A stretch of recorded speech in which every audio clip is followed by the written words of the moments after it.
आज मैं स्टार्ट कर रहा हूं बच्चों magnetic effect of current is the new unit, third unit for class 12।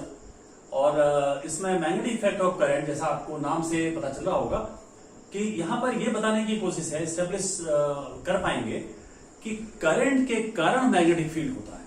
The main origin behind the magnetic field is the current. तो कैसे रिलेट करते हैं, किस तरीके से रिलेट करते हैं, कैसे रिलेट किया गया, सबसे पहले हम यहां पर समझते हैं ऑरस्टेड एक्सपेरिमेंट।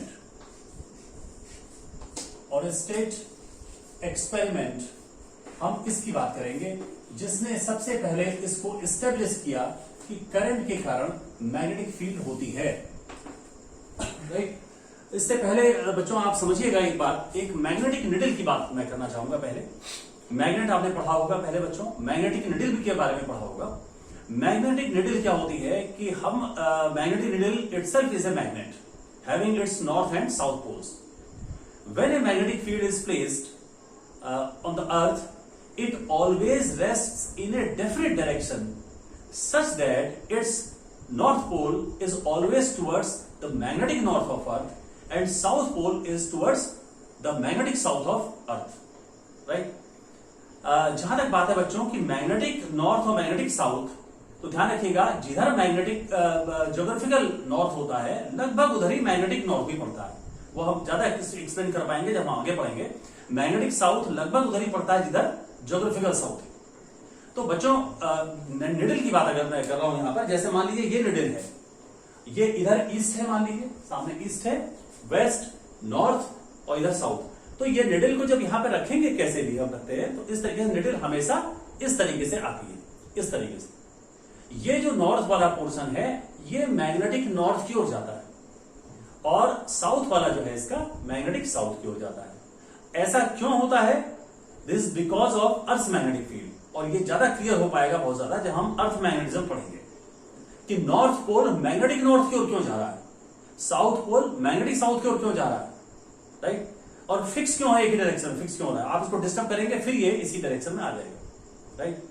तो ये इसका रीजन हम समझ पाएंगे बाद में, लेकिन अभी आप इसको याद रखिएगा कि when a magnetic needle is placed at any point on the earth's surface it always rests in a definite direction such that its north pole is towards magnetic north and south pole is towards magnetic south। ये हमेशा होगा अर्थ के magnetic field में रखने पर। ये बात बच्चों पता होनी चाहिए। यानी कि अगर कोई मैग्नेटिक फील्ड नहीं है, केवल अर्थ की मैग्नेटिक फील्ड है, तो हमेशा इस तरीके से रुकेगा। अगर कोई नजदीक, मान लीजिए ये इस डायरेक्शन से डिफ्लेक्ट हो जाता है, इस डायरेक्शन में हो जाता है, इस डायरेक्शन में हो जाता है, तो यह समझना चाहिए कि अर्थ की मैग्नेटिक फील्ड के अलावा कोई और मैग्नेटिक फील्ड है वहां पर, इस वजह से डिफ्लेक्ट हो रही है ना। तो अगर नॉर्थ साउथ डायरेक्शन से डिफ्लेक्ट होती है, it means that there is another magnetic field. तो इसी से रिलेटेड चूंकि मैं ऑरस्टेड एक्सपेरिमेंट समझाना चाह रहा हूं यहां पर, आप समझिएगा कि क्या एक्सपेरिमेंट था इनका। इन्होंने क्या किया बच्चों कि एक वायर लिया, suppose there is a wire and there is a magnetic needle placed over it. एक मैग्नेटिक निडल को रख दिया इसके नजदीक में, एक निडल है बच्चों, और मैं इसको थोड़ा सा समझाने के लिए आपको ऐसे बता देता हूं कि ये निडल है मान लीजिए, और ये इसका नॉर्थ पोल है, north, and this is south, and this is north is towards magnetic north and south is towards magnetic south. अभी when there is no current in this wire the needle remains in the north south direction. Needle remains in north south direction, जैसे मैंने दिखाया, north वाला magnetic north की ओर, south वाला magnetic south. Now what happens when he pass the current through this wire, when A current is pass through this wire, then what happens, the needle gets deflected from this direction, the needle gets deflected, needle deflect होकर के ऐसे आ जाएगी, needle gets deflected, ये needle deflect होकर के ऐसे आ जाएगी इस तरीके से। and when the direction of current is reversed, अगर ये डायरेक्शन को रिवर्स कर दिया जाए, then the needle gets deflected in opposite direction, यानी कि ये नॉर्थ वाला हिस्सा इधर आ जाता है, साउथ वाला हिस्सा इधर आ जाता है। मैं रिपीट कर रहा हूं तीनों बातें। when there is no current in the wire, conducting wire, the needle remains in north-south direction. When a current is passed through the wire near the magnetic needle, then what happens? The needle gets deflected in one direction. When the direction of current is reversed, the needle gets deflected in reverse direction. Now, what is the conclusion of this experiment? ये experiment और study किया क्या conclusion निकला? भाई अगर needle deflect हो रही है नॉर्थ साउथ डायरेक्शन से, तो अभी मैंने बताया था इसका मतलब है कि कोई मैग्नेटिक फील्ड है, और वो मैग्नेटिक फील्ड किसकी वजह से होगी? Means that is due to this current carrying conductor. So what is the conclusion of the experiment?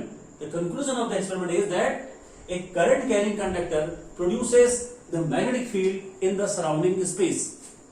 Current carrying conductor के कारण उसके सराउंडिंग स्पेस में मैग्नेटिक फील्ड होता है। This is established by Oersted using the Oersted experiment, right? So this was the first point। तो ध्यान रखिएगा current के कारण मैग्नेटिक फील्ड होती है, ये एस्टेब्लिश हो गया है। लेकिन अब यहां पर प्रॉब्लम यह है कि करंट के कारण मैग्नेटिक फील्ड कितनी होगी? मैग्नेटिक फील्ड किस बात पर डिपेंड करेगी? और तो इसको समझने के लिए हमें दूसरा टॉपिक समझना है, that is called Biot Savart law.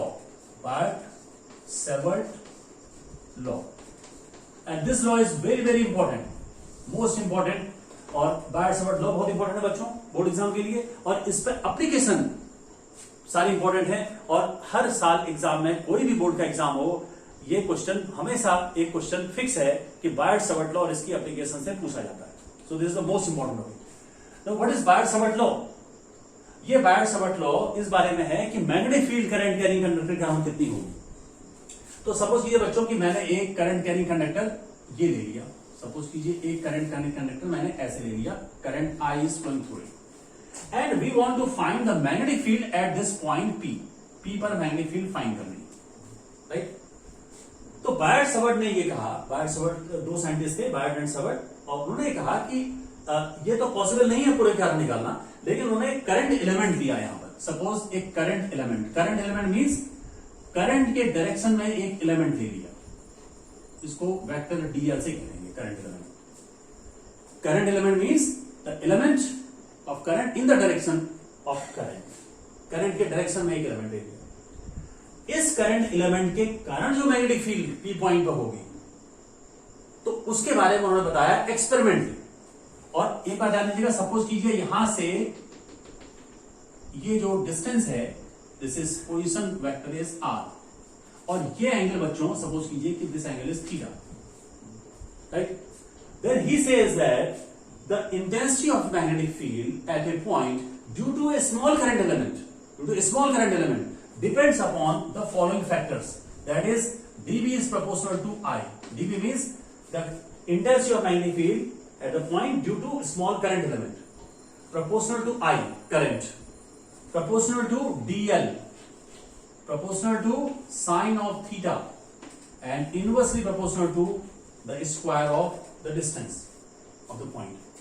ये बच्चों experimental law है, right? Experimentally he found that the intensity of magnetic field at a point due to a small current element depends upon the following factors, that is the factors are the current element, the angle between dl and r, theta angle इसके बीच में है, dl और r के बीच में। तो ये experimental formula उन्होंने बताया। Then if we combine this one, then dB is proportional to I dl sin theta upon r square, right? Proportionality को हटा दिया जाएगा, then dB will be equal to k I dl sin theta upon r square, right? अब इसको आगे बढ़ाते हैं, ये k यहां पर प्रॉब्लम करेगा फॉर्मूले में। तो k को उन्होंने एक्सपेरिमेंटली उन्होंने बताया कि k की वैल्यू क्या है, इसको मैं इधर बताता हूं। Experimentally the value of k, experimentally the value of k is equal to mu 0 upon 4 pi।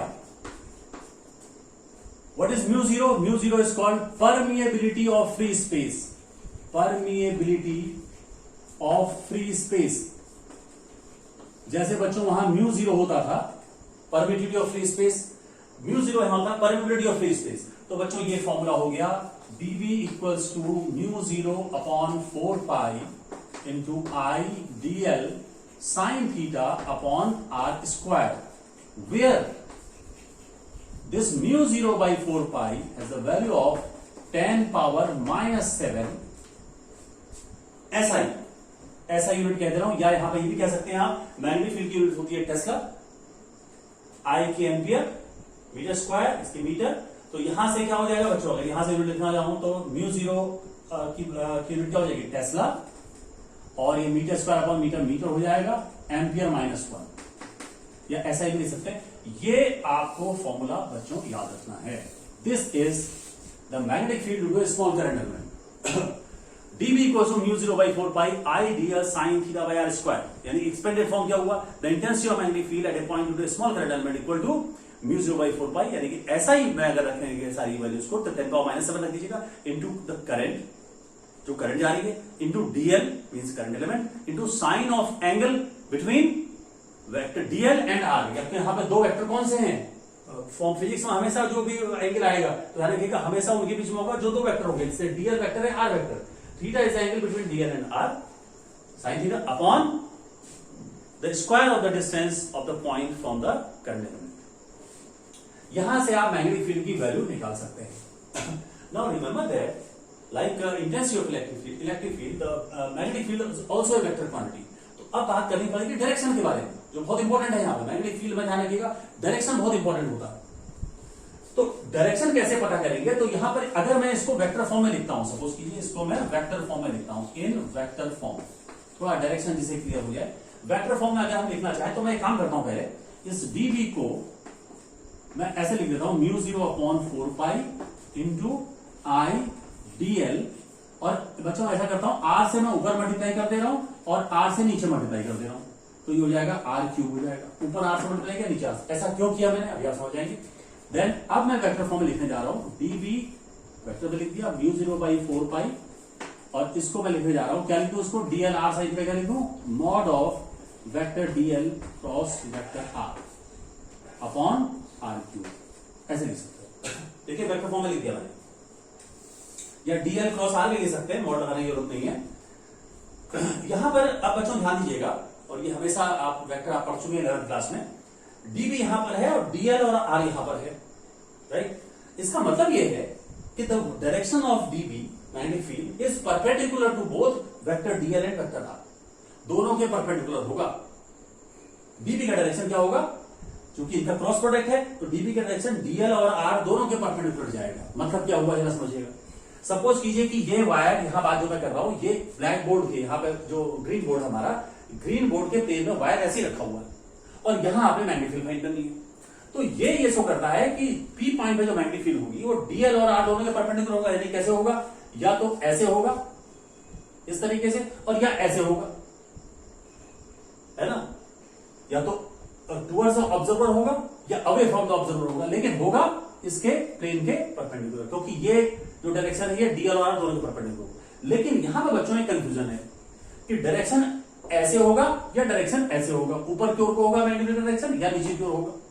इसलिए यहां पर एक रूल हम यूज करते हैं इसको पता करने के लिए, and that is called right hand palm rule, है ना। एक राइट हैंड पाम रूल है यहां पर जो आपको पढ़ना है, ये थर्ड पॉइंट है, मैं इसको बताता हूं। Right hand palm rule, right hand palm rule for the direction of MF magnetic field, और ये हम हर जगह यही यूज करेंगे बच्चों। रूल तो बहुत सारे बनाएंगे, लेकिन बहुत फिट रूल है अपने आप में, हर जगह एप्लीकेबल है। Right hand palm rule for direction of magnetic field, तो बच्चों ऐसे आप बनाएंगे इस तरीके से। राइट हैंड यूज करना है हमें, ये हमारा थंब हो गया और ये हमारा पाम हो गया। तो एक काम कीजिएगा, जो डायरेक्शन है करंट की, करंट के डायरेक्शन में थंब होना चाहिए, thumb should be towards the direction of current. Fingers हमारी होनी चाहिए उस तरफ को जिधर वो पॉइंट है, राइट। तो फिर क्या करेंगे, उस पॉइंट के through perpendicular to the palm जो डायरेक्शन होगा, अगर ये मैं ऐसे बनाया मैंने, करंट इस डायरेक्शन में है और ये पाम है, तो ये ऐसे, यानी कि मैं ऐसे बोलूंगा इस तरीके से, मतलब ये पाम के परपेंडिकुलर दिस वन। तो this rule says that if thumb represent the direction of conventional direction of current and the fingers are towards that point, then perpendicular to the palm through that point will be the direction of magnetic field। अब इसको मैं apply करके बताता हूं। जैसे आप देखिएगा ये वायर है, ऐसे रखा हुआ है, यहां पर रखा हुआ, राइट, और इस P पॉइंट पे निकालना है। तो बच्चों इसी तरीके से मैं अगर एग्जैक्टली ऐसे रखा हुआ है ये, तो मैं देखिए ऐसे बना रहा हूं इसके सामने, तो कहीं भी रख के बना सकता हूं, यहां पर नजदीक हूं दूर हूं इससे कोई फर्क नहीं पड़ता, यहां रखे मैं ऐसे बना, या आप नजदीक भी जा सकते हैं ऐसे। आप ये सोचिए ये करंट का डायरेक्शन हो गया और ये हमारा थंब हो गया, सॉरी ये करंट का डायरेक्शन हो गया थंब के अक्रॉस, और ये पाम हो गया इस पॉइंट पे, यहां पे पी पॉइंट है जैसे आप, तो डायरेक्शन कैसे हो जाएगा ऐसे, यानी कि डायरेक्शन इधर की ओर, ऐसे डायरेक्शन इधर की ओर होगा magnetic field, away from the observer होगा। ठीक हो गया। अगर सपोज कीजिए कि ये पॉइंट यहां होता, ये पॉइंट यहां होता और आपको मैग्नेटिक फील्ड का डायरेक्शन पता करना है, राइट हैंड पाम रूल, तो आप अब ऐसे नहीं यूज करेंगे, तो पाम इधर चला जाएगा आपका, अब हम ऐसे यूज करेंगे। ऐसे किया, ये करंट का डायरेक्शन है और ये पाम है ना, ये पॉइंट इधर की ओर होगा, मैग्नेटिक फील्ड कैसे होगा यहां पर इधर की ओर। और ये बात ध्यान दीजिएगा बच्चों कि ये पॉइंट चाहे यहां हो चाहे यहां हो चाहे यहां हो, कितनी भी दूर हो, आप रूल को ऐसे यूज करेंगे। आप ये मान लेंगे कि ये कम्युनिटी डायरेक्शन है और करंट का डायरेक्शन, और उस पॉइंट का निकालना है ऐसे, राइट। तो ये right hand palm rule, this right hand palm rule, जहां भी आपको मैग्नेटिक फील्ड का डायरेक्शन फाइंड करना है, you use right hand palm rule, और ये सभी जगह एप्लीकेबल है, राइट, मैग्नेटिक फील्ड डायरेक्शन के लिए, क्योंकि यहां पर डायरेक्शन बहुत इंपॉर्टेंट है बच्चों।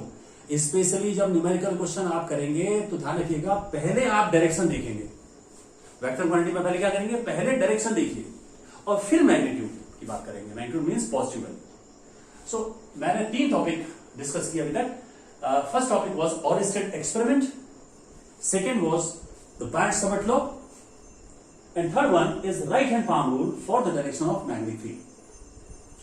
बायट-सावर्त लॉ बच्चों एक्सपेरिमेंटल लॉ है, ध्यान दीजिएगा, और जब आप लिखेंगे, नोट्स बनाएंगे, तो आप ये कह सकते हैं कि the intensity of magnetic field at a point due to a small current element depends upon the following factors.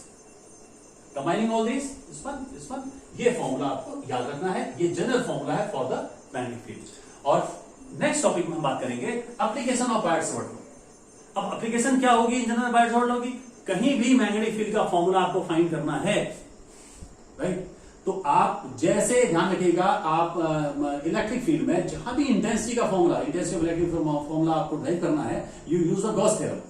In a similar way, जहां भी आपको जो है फाइंड करना है मैग्नेटिक फील्ड का formula, you will use Biot Savart law. तो इसलिए इसकी एप्लीकेशन बहुत इंपॉर्टेंट है। हम 3 एप्लीकेशन यहां पढ़ेंगे मेनली। एक हम पढ़ेंगे the intensity of magnetic field at the centre of a current carrying circular coil. एक हम पढ़ेंगे intensity of magnetic field at the axial point of a current carrying circular coil, और एक पढ़ेंगे intensity of magnetic field at a point due to a current carrying straight conductor. ये 3 हमें पढ़ने हैं। तो आज के लिए इतना ही, इसको आप तैयार कीजिए। और इससे पहले एक और बात करनी थी बच्चों आपसे कि हमने करंट इलेक्ट्रिसिटी और इलेक्ट्रिक फील्ड पढ़ा है। अगर कोई टॉपिक ऐसा हो जो by the way numerical questions में या थ्योरी में कोई भी टॉपिक ऐसा हो, अगर किसी को लगता है कि ये डिस्कस होना चाहिए, दोबारा डिस्कस होना चाहिए, या ये डिस्कस होने से रह गया, कभी कोई पॉइंट हो सकता है, न्यूमेरिकल क्वेश्चन हो सकता है, तो वो आप अगर आप उसमें कमेंट बॉक्स में लिखेंगे तो मैं उस पॉइंट को बीच में डिस्कस कर सकता हूं कभी, और उसके लिए अलग से भी लेक्चर लिया जा सकता है। Thank you.